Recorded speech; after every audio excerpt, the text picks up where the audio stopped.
صباح الخير عليكم، مرحبا بكم معايا على قناتكم اي بي سي سانتي. اليوم ان شاء الله راح نتقاسم معكم هذه الفائده الرائعه جدا وهذا المنتوج وهذا العسل هذا الرائع جدا، واللي هو عسل المرار او عسل المر الشوكي. مالوغوزمون ماشي منتشر بزاف عندنا، متوفر ولكن ماشي المعلومه ديالو منتشره، يعني ما يعرفوهش بزاف ناس رغم انه متوفر عندنا في بلادنا.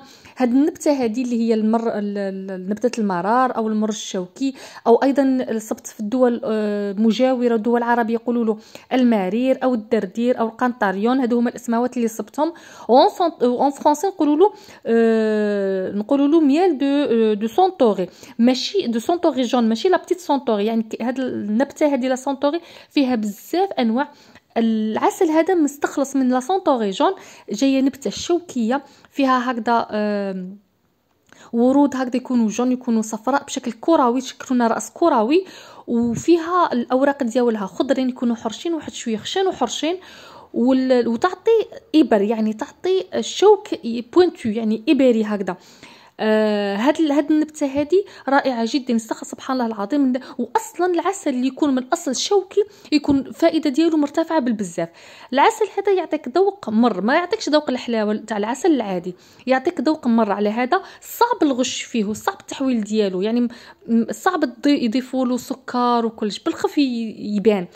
على هذا المراره ديالو حافظاتو شغل، محافظه عليه. لما تذوقوا راح تذوق طعم مر.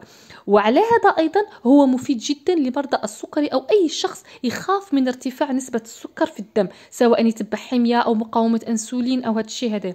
ايضا مفيد جدا لمستويات الكوليسترول في الدم، مفيد ايضا لفقر الدم، العجز الجنسي، ايضا مفيد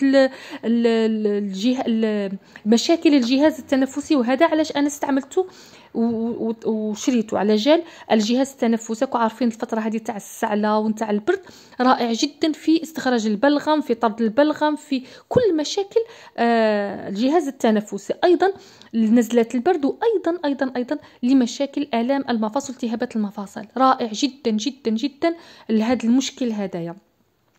الاستعمالات ديالو يكونوا سواء تيزان وتضيفوا لها مغرفه نتاع هذا العسل، او مع هذه الماده هذه اللي راح نتقاسمها معكم ان شاء الله في الفيديو الجاي، واللي هي ماده رائعه جدا. راح نقول لكم كيفاش نستعملوه معاها. او تو سامبلومون تاخذوا مغرفه هكذا الصباح تاكلوها نتوما وليداتكم هكذا، سورتو يكون في السعله او قبل النوم. ياخذ مغرفه صغيره هكذا ومعها كاس ماء، او هكذا يذوبها في فنجان نتاع الماء ويشربها.